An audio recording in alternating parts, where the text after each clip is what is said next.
todos, bem-vindo ao podcast Agrodestino. Meu nome é Marina e hoje começa uma série de episódios sobre pessoas do agronegócio pelo mundo. E para este primeiro episódio temos a convidada Letícia Marra, zootecnista fazendo PhD em Virgínia, nos Estados Unidos. Então, Letícia, conta pra gente um pouquinho sobre você. Olá, Marina. Primeiramente, eu gostaria de te agradecer pela oportunidade de ser a primeira convidada aqui do seu podcast. Para mim é um grande prazer e uma honra poder compartilhar aí um pouquinho com a sua audiência das minhas experiências até aqui. Bom, eu sou natural de São Gotardo, Minas Gerais. Eu sou, como você mesmo disse, zootecnista formada pela Unesp no campus de Jaboticabal e atualmente eu faço doutorado aqui na Virginia Tech, nos Estados Unidos, sobre a orientação do professor Mark Hennigan. A minha área de estudo ela é focada especialmente em nutrição de bovinos leiteiros, com uma ênfase em nutrição proteica, especialmente em nutrição de aminoácidos. Ah, legal, Letícia. E você sempre pensou em ir para os Estados Unidos? Bom, Marina, o meu negócio é que, na verdade, tudo gira em torno de uma grande oportunidade que foi a minha oferecida.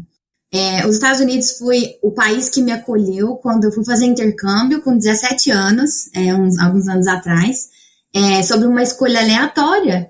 E agora novamente, então foi uma mistura de coincidências com um pouco de oportunidades ao mesmo tempo. Coisas do acaso mesmo da vida. E tudo começou quando eu estava à procura de um estágio curricular final, que é um pré-requisito da Unesp para o meu curso de bacharel, do último semestre, né, para obter o meu grau de zootecnia. A Unesp, ela acredita que é muito importante a gente ter um contato com o mundo real, vamos dizer assim, antes de cair no mercado, né? Para que as pessoas da área te conheçam, para que você expanda seu network e também para você ganhar um pouco de experiência, para você não sair muito, vamos dizer assim, cru, né? E ter alguma experiência como profissional. Porque sempre existe um baque, né, com a transição do aluno, né, em ser aluno e depois você gradua e você já é um profissional, você precisa se virar no mercado, né? Essa é uma transição que precisa ser trabalhada e eu acredito que o estágio final obrigatório, ele te ajuda muito a passar por essa transição. E eu estava procurando estágio, né, eu estava procurando de um estágio com bovinos leiteiros e eu pensei comigo mesmo, por que não procurar fora do país, né, já que eu já tinha experiência com a segunda língua, com a língua inglesa, porque eu fiz intercâmbio pelo Rotary. Então, eu falei, por que não, né? Aí eu fiquei sabendo de um trainee numa grande empresa de nutrição animal na Holanda, e aí eu acabei me inscrevendo.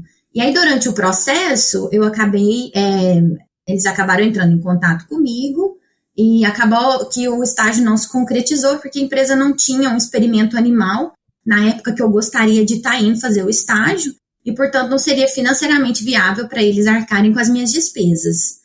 Assim, eu fui procurando outros lugares, então eu dei um Google e vi quais eram os profissionais internacionais mais relevantes na área de bovinos leiteiros, especialmente focado na área de nutrição, mandei vários e-mails, e aí, eu conversando com uma ex-orientadora que eu tive na Unesp, ela acabou me alertando de uma vaga que estava aberta lá aqui na Virginia Tech para um PhD, e estaria aberta essa vaga junto no mesmo laboratório no que ela estava fazendo um ano sabático. E foi mais ou menos assim que eu decidi ir para outro país. E foi difícil o processo? Teve que fazer provas?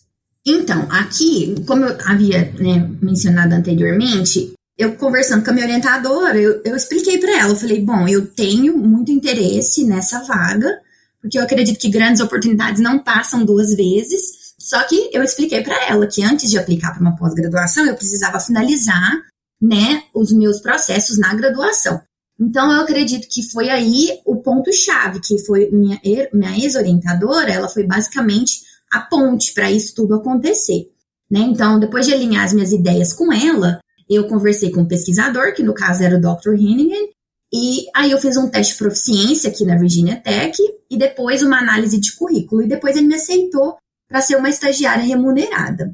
E isso foi uma ótima oportunidade para mim, para conhecer o ambiente, as pessoas, o trabalho e realmente decidir se eu queria aquilo lá ou não. E para ele também foi bem legal, porque ele teve a oportunidade de me conhecer, testar minhas habilidades, e ele faz isso com uma maestria muito boa, sem a gente nem perceber, e tomar a decisão final se ele realmente acreditaria que eu iria preencher os requisitos para ser uma aluna de doutorado direto dele. Então, eu fiz um investimento financeiro para chegar até Blacksburg, né, com o apoio da minha família, dos meus amigos, e acabei me encantando pela cidade, pelo acolhimento do grupo, e principalmente pela compreensão da comunidade em si com o meu inglês. E durante esse processo de chegar até aqui como estagiária, eu apliquei meu material para o doutorado. Então, foi tudo mais ou menos ao mesmo tempo. Eu fui confiando na minha orientadora 100%, né, a qual eu sempre admirei e confiei.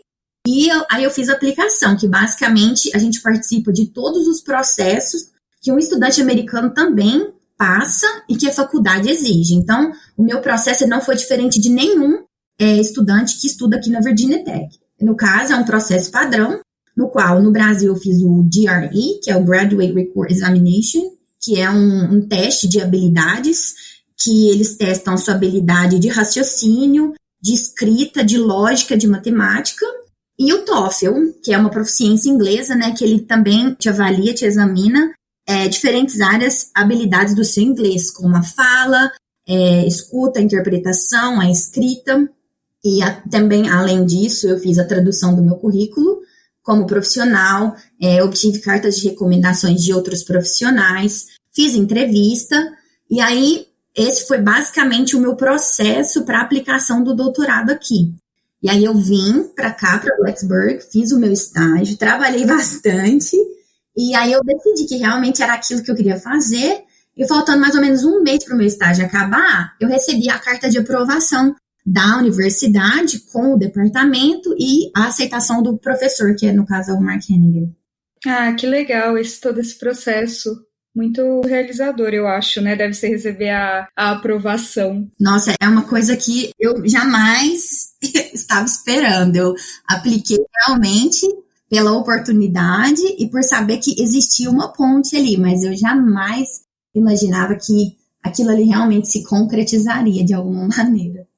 E você acha que o inglês foi uma barreira no começo? É muito complicado ou dá para se virar? Bom, eu acredito que, assim, o inglês, como eu sempre digo para todos os meus amigos, para minha família ou para quem pergunta, obviamente, todo mundo sabe que você fala outra língua.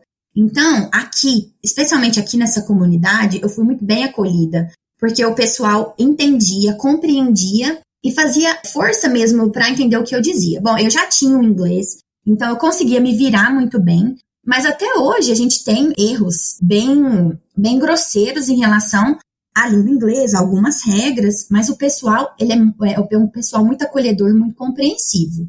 Então, eu acredito que o inglês, ele é sim, de certa forma, uma barreira para eu me expressar. Tem muitas coisas que eu me limito, infelizmente, por causa da barreira do inglês, mas existem formas alternativas de você percorrer o problema e acertar o alvo, vamos dizer assim. O pessoal, ele quer saber, eles estão mais interessados se você consegue se comunicar, se você consegue expressar o que você precisa. Não necessariamente você precisa ter um inglês perfeito, mas você precisa se virar, vamos dizer assim. Ah, entendi. Então é importante para quem quer ir para o exterior ter um inglês bom, estar sempre estudando, né? E sempre praticando, assistindo séries, né, em outras línguas, praticando com seus amigos, conversando mesmo, porque na minha opinião é a experiência, a tentativa e o erro que vai te fazer aprender, que vai te fazer fixar a língua. Por isso que é tão importante praticar, mesmo que for errado mesmo, pratique, porque é isso que vai te ajudar a melhorar, né, suas habilidades na língua. Sim. E você viu muita dificuldade no modelo de estudo, porque acho que é um pouco diferente o estudo na universidade. Sim. Como eu passei por duas fases da minha vida aqui no exterior, eu consigo ter uma distinção clara de que existem dois tipos de experiências quando você vai viajar para fora. Existe a experiência, né, da diversão, de expandir conhecimento cultural, de se divertir, de explorar novas experiências. E essa experiência, ela é muito boa, ela é muito bacana e ela é muito rica. Porém, quando você vem para o exterior com o intuito do trabalho, os objetivos são um pouco diferentes, né? Então, a gente tem aí um pouco um baque, vamos dizer assim, porque o que a gente espera, o que a gente vê quando a gente está no Brasil, de pessoas que viajam, é sempre tudo lindo, é sempre tudo muito, muito positivo. E quando você vem trabalhar aqui, é uma coisa diferente. Eles querem resultado, eles querem que você produza, e você tem que, de alguma maneira, responder a isso. Entendi. E isso provavelmente vai te abrir muitas portas, né, para o futuro. Você pretende um dia ficar aí nos Estados Unidos ou você pretende voltar para o Brasil? Olha, Marina, eu não sou o tipo da pessoa que eu me limito a nada. Eu acredito que as sementes que eu planto hoje vão ser colhidas de alguma maneira no futuro.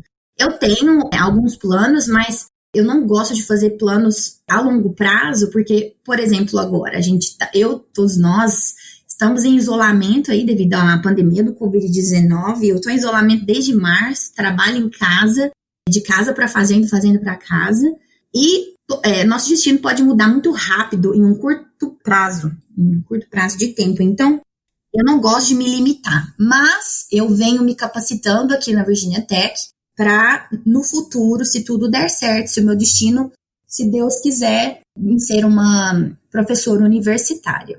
Porém, não gosto de me limitar. Mas, qualquer oportunidade que vier, eu sempre vou estar aberta. A gente vai, né, eu vou analisar em relação à minha realidade, se eu posso realizar e se eu devo. E aí a gente vai resolver. Mas, por enquanto, eu não tenho nada fixado, nada com certeza. Porque eu também sinto falta da minha família, né? Sinto falta de estar perto, porque a gente, querendo ou não, fazer um doutorado fora ou trabalhar fora requer muita abdicação da sua vida pessoal.